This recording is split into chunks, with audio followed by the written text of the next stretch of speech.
Hello, everyone. Welcome, welcome, welcome to Elevating Your Life. Oh my goodness, we're going to have fun.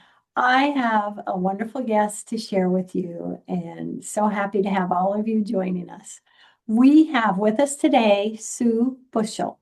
She is the author of Radiant Bliss, a transformative yoga journey for the modern soul. Sue is a multi-award winning writer transformed by over 25 years of dedicated yoga practice. Her exploration of the ancient discipline has shaped her understanding of wellness, spirituality, and extensive contributions to the media and publication industries. Beyond personal practice, Sue has completed rigorous training, including a 3-year Ashtanga Yoga teacher program and intensive studies at the Hard Light Meditation Center.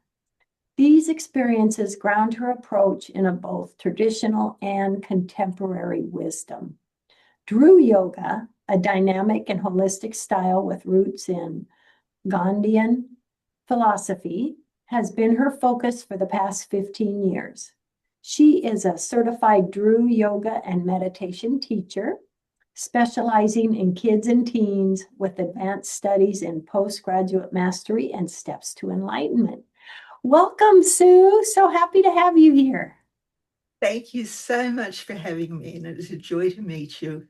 Thank I you. love Thank your you. podcast. Would you like to share maybe a little more of your background and kind of what triggered the passion that you have in the beautiful modality of yoga? Well, the crazy thing is, I had never heard of yoga until I decided that I needed to lose some weight some 25 years ago. And I found these CDs, DVDs called Yoga Lattes, and I was doing the exercises to those, and I started to learn a little about her. And she said that she had devised this system because she needed to build up her strength after an accident so she could go back to doing yoga. And I thought, wow, if this yoga Lattes is just a step to yoga, I've got to learn about yoga. So I was working at home. I didn't know anybody. I just moved to a strange town, but I had an array of CDs that I could access, and I joined 4 different online yoga studios, and I started practicing yoga every single day, getting up at 5:30 in the morning so I could do an hour and a half of yoga before. And I just felt great doing it. And I didn't really know why I felt great doing it. It was just such a transformative thing for me. I got stronger, I got healthier, I got much, much happier. And that was what I wanted to know, why. What was making me so much happier about this discipline? And that's when I started to go into the philosophy. And I've got a library of books that you wouldn't Wow. believe, where I've been diving into yoga and yoga philosophy for so many years. But when I started my yoga teacher training, all of the knowledge I had, I realized that there were still holes that hadn't been filled. So I went looking for books. And the I wanted books about the koshas, which is the model of yoga that I'd been introduced to. Couldn't find any, or at least none that were worth reading. And Toni Morrison once said, if there's a book that you want to read and it hasn't been written yet, you must write it yourself. So I thought, well, I better. I love it. And since writing has been my profession, all of my life, it came naturally to me.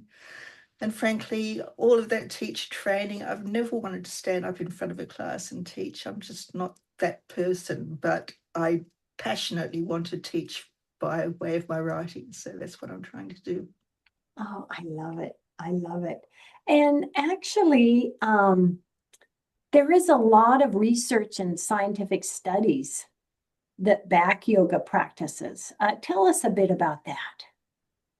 Well, yes, there's studies from Harvard University. There's people who've studied monks and people who've put encephalographs and things on people's brains to see what happens to them when they're meditating.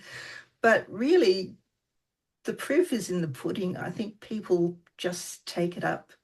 They learn a little bit about breathing. They learn a little bit how to use their body and work to different practices. And it, yeah, it just proves itself, yoga. It really does. You don't So need to. doing the physical aspects of yoga, such as the breathing and such, that does move into what it does to our mindset, It our does indeed. joy, our happiness. It does indeed. And there's a posture for every different aspect of your being. You can do all sorts of different asanas. And once you learn how to do pranayama as well, the breathing exercises, that starts you onto another different level of your practice. And then once you learn how to sit in meditation and be still, and in fact, yoga is a way of moving into stillness, as many people have said. Once you learn how to stop that monkey mind just a little bit, even for minutes at a time, it is absolutely transformative. And yoga leads naturally into meditation, and meditation leads naturally into bliss when you've got the hang of it. I love it. I love it. And something that you mentioned that I just loved was during meditation. I because I love meditation, fascinated, is meditation isn't about having no thoughts, but it's about not getting stuck in them. What a great statement. It's about learning that you aren't your thoughts. And that was a lesson I needed to learn, because my thoughts got me into so many messes when I was a young person and confused, thinking that I was being ill used, thinking that I wasn't good enough, thinking. And it's all those thoughts. Once you learn to understand that thoughts just arise and they don't really mean very much at all, and we all have the same thoughts every day over and over and over again without them meaning anything much at all, you start to realize that that's not you at all, that you're something much deeper than that. And within us all is that quiet, still place where Yeah, we can start to understand what our true nature is. And our true nature is spirit, not mind. It's yeah, because yeah. there is, we do have the holistic approach to yoga. Share a bit more about that, please. Well, yeah, this is where I was alluding to with the koshas, which is the yogic model that a lot of yoga schools don't teach, I think, but Drew really goes quite deeply into. And that says that we're like an onion. All human beings are like an onion. We have a physical body, but we also have an energetic body, which is what keeps our life functioning, our life force functioning. It's our breath, it's the way our minds interact with our breath. We go from our pranayama, our energetic kosha, up through the mental layer, which is where we have our thoughts and our memories and the ways we catalogue our lives. And that leads us up into the Vijnanamaya kosha, which is the layer of our knowledge and our intuition, and the things that we don't really understand where they're coming from, but the ideas that you get suddenly, the understandings you get, the instincts you have about people who you meet for the first time, those people where you just think, oh, I don't want anything to do with this person. I've only known them for 2 minutes, but they're not me. All of those things are in your Vijnanamaya kosha. And once you get through that layer, you're up into the bliss body, which is where we really should be and where we are, and our Yeah. true self, our true self. And that's true. You can get a feeling about someone. I've met someone before people and it's like, oh, I want to hug you. But yeah, It's we all give it at an aura, don't we? And it's that uh-huh. instant level that we can pick up on those things too. Yeah. Oh my gosh. Oh my gosh. But And so much go ahead. we're so often just rooted in our physical bodies, and we think that's all we are. And of course, excuse me, we're so very, very much more than just that physical body that just moves us through the physical universe. Oh, isn't that just so true? Not just the physical, the energy and with yoga, I mean it can in so many ways improve our mental health, relieve stress and just overall emotional being. So what have you seen over the years? I mean, is there anything that really stuck out to you on, okay, it's done this for me physically, or what I've seen in others, it's done this for me and others emotionally? Is there anything that's really stuck out to you and went, wow, over the years and It, what you've seen? yeah, it's taught me that all of the challenges that we receive in life, we can see as gifts and ways to help us to achieve growth. I shared this story the other day, and I'm not sure if I should share it again, but I had colon cancer a few years ago.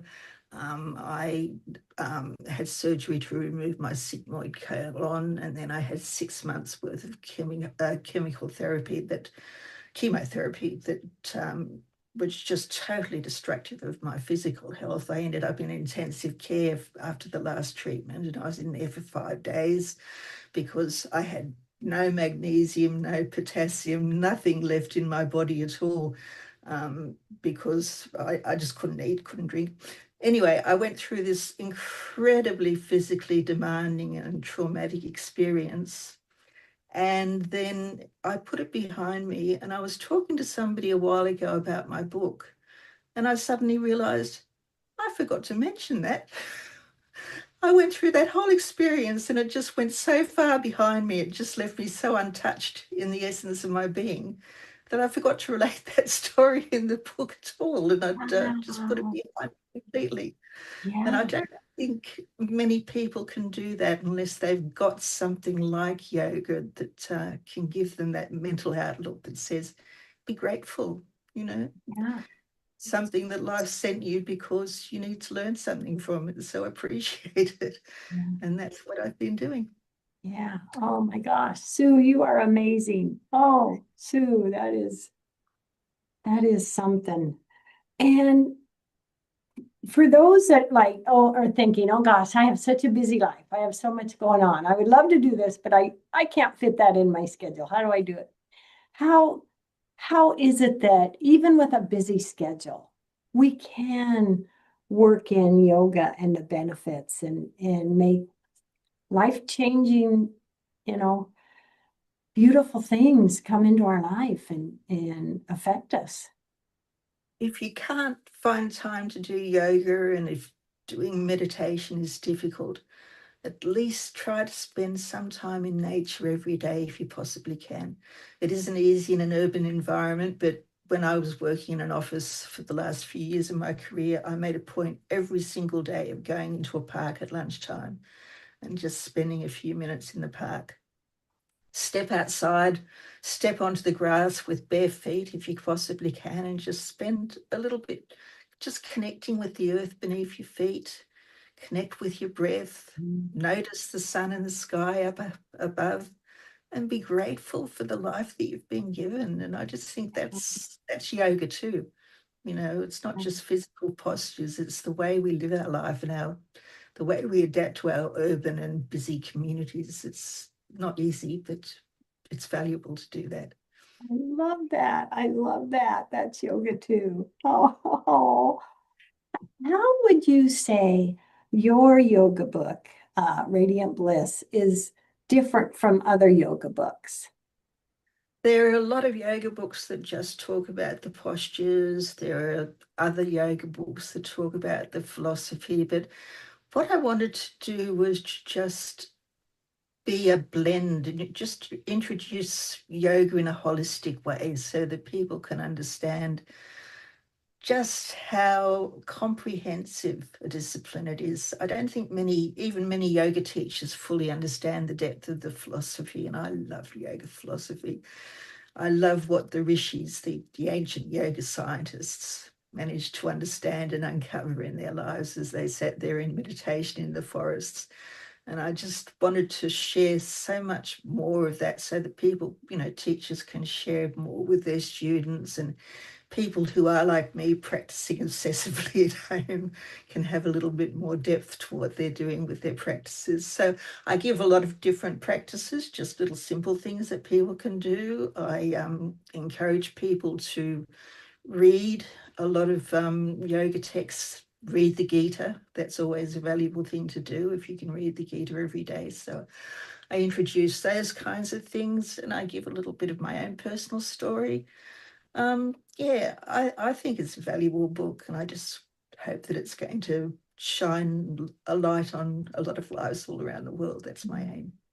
How long do you believe yoga has been something that's been practiced, the history of it? Has it been Oh, a long thousands and time? thousands. Yeah, yeah, Oh, at least 6,000 years, they say. And a lot of those practices, and particularly the spiritual practices, have been carried on from generation to generation over all of those 6,000 years. So there's a thread that connects us to the original yogis. And I find that quite encouraging and exciting to think that we're carrying on a tradition that's, I yeah. mean, in India, it's sustained people for such a long time, such a such an important part of their lives. So is India one of the bases where yoga Yeah, began? yeah, it is. Oh, It did begin in the forests of India, and where the rishis, some say the rishis sat there in meditation for many years, 6,000 or more years ago, and discovered all of this about themselves. And others say that it was actually handed down from masters on high.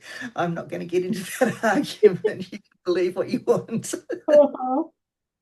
Oh, But yes, it's a long, long, long tradition, and one that it's proven its worth it, because it couldn't possibly have kept going for so long if it wasn't valuable, could it?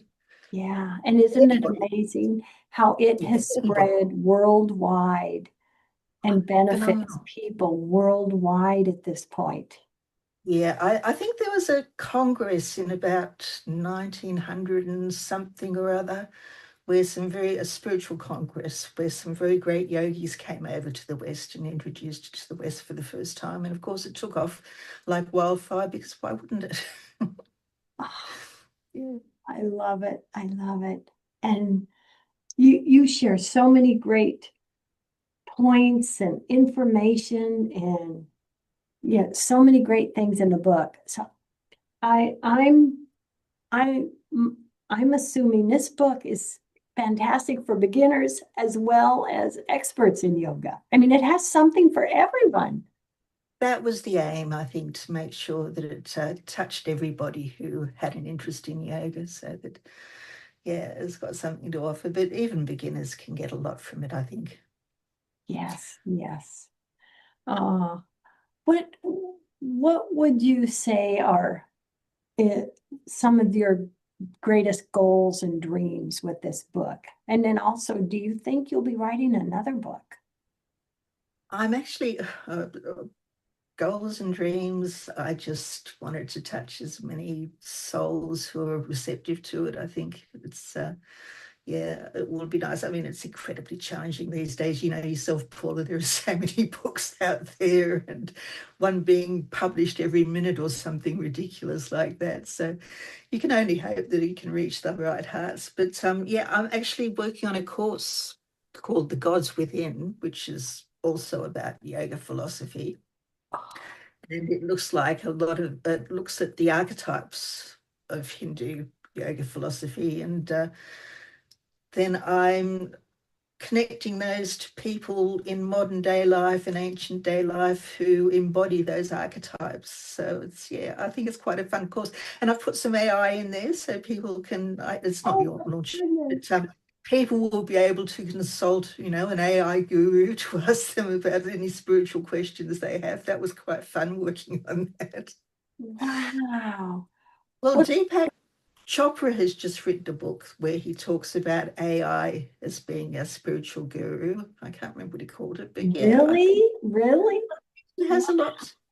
You know, AI isn't conscious, but it has the wisdom of all of the traditions, all of the wisdom traditions all around the world built into it. So I find it quite fun to talk to it every now and again and get some answers to spiritual questions. Oh, I love it. So, how would anyone connect with you to be a part of this course that you're doing? Oh, look, I would love people to email me if they're interested. Shall I give you that email Yes, address please. now? Yes, please. Sue Yogini, so Sue Yogini at me.com. I love it. I love it. So And I'd love to hear from anybody who's interested. yeah, yeah. Now, is this uh like a month-long course or a continuing? Tell us a little bit about that. Yeah, there will be six different modules, and people can go into it anyway they want to. It's I originally structured as, module one and then module two and then module three and then module four, but then I thought, well, actually, it's not really a course like that. So people were encouraged to dive in wherever their hearts take them, and then go back to other places. Yeah, but that'll be a little while yet, probably not until September before I launch that. Okay, so September. We will watch Yeah, for that. And thank you. That yes, would. yes. And with the, your teaching and helping others with yoga and meditation, I bet that has just been so fulfilling and so wonderful for you. Yeah, although launching a book isn't as easy as Yeah, yeah. my thing. I hadn't understood that, having got a publisher, you're then obligated to market the book. And I just feel like it's my sacred duty now to market the book, just because I need to help the publisher get back their investment in me. So Mhm. that's taking a lot more time than I thought it would. And I'm not really a natural marketer, but there you go. Yeah, I understand that. Being an author, there's a lot to it. And, you just want to get the message out and the caring, which is, something we both share is caring for others and wanting to get a beautiful message out. And yeah. So what would you say to someone that's listening right now that's, you know, never done yoga and is like thinking, oh, I might want to do this? What would you say to them for their first step? There are so many different routes they can take. They can do what I did and join an online yoga studio and just dip into different, yoga classes there. They can find, I mean, there's a yoga teacher on every corner these days, isn't there? They can find a class and try it. And if they don't like that class, try another, because there are multiple different yoga styles and not every yoga style suits everybody. But Drew Yoga, I strongly recommend, because that is actually tailored for everybody's bodies and everybody's needs. We go to great care to make sure that we can adapt every posture for any physical condition at all.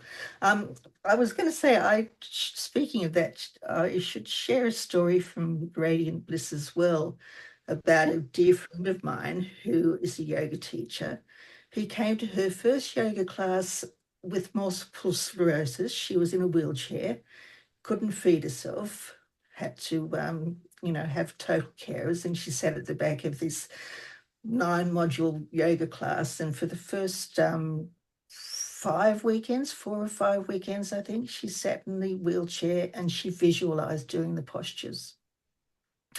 And by the time she came to the fifth module, which was 5 months in, she was up and she was walking and she was doing the postures with everybody. And that was just the power of visualizing. So the whole point I'm trying to tell with this story is that anybody can do yoga, even if it just means doing it in their heads until they've got the physical capability to do it otherwise. Anybody can do it. And oh my Anybody. gosh, yeah, the improvement that it and the wonderful effect it can have on us physically, emotionally. Yep. It And really, there's chair yoga. You can do yoga in for a chair if you're, incapacitated in any way. Drew takes great care to make sure that if you've got high blood pressure or glaucoma or any other physical condition, you can adapt every posture and every sequence to make sure that you're taking account of that, and you're oh, still getting the benefits. yes, yes. It's just Oh, wonderful. Sue, yes. We have just a couple minutes left in the show. What last message do you want to leave with everyone today, dear? Look, I would love people to buy the book. You'll find a lot more in there than we've come across, of course. It will be in Amazon. It's in Google Books, I think. It's in a lot of physical bookstores. So have a look at the book. By all means, I would love to communicate with you. If you want to get in touch with me, I would open those. Or there's my website, radiantbliss.yoga. You can go through there, and it would be great to connect with you all. I would think that would be really exciting for me. I love it. Radiant Bliss dot yoga. I Yes, love that's it. right. I love it. Oh, well, thank you so much for all you've done and writing this amazing book and for joining us from across the planet. I love it. I Thank you love so much for having me. It's been a that we joy. can. Yes, yes.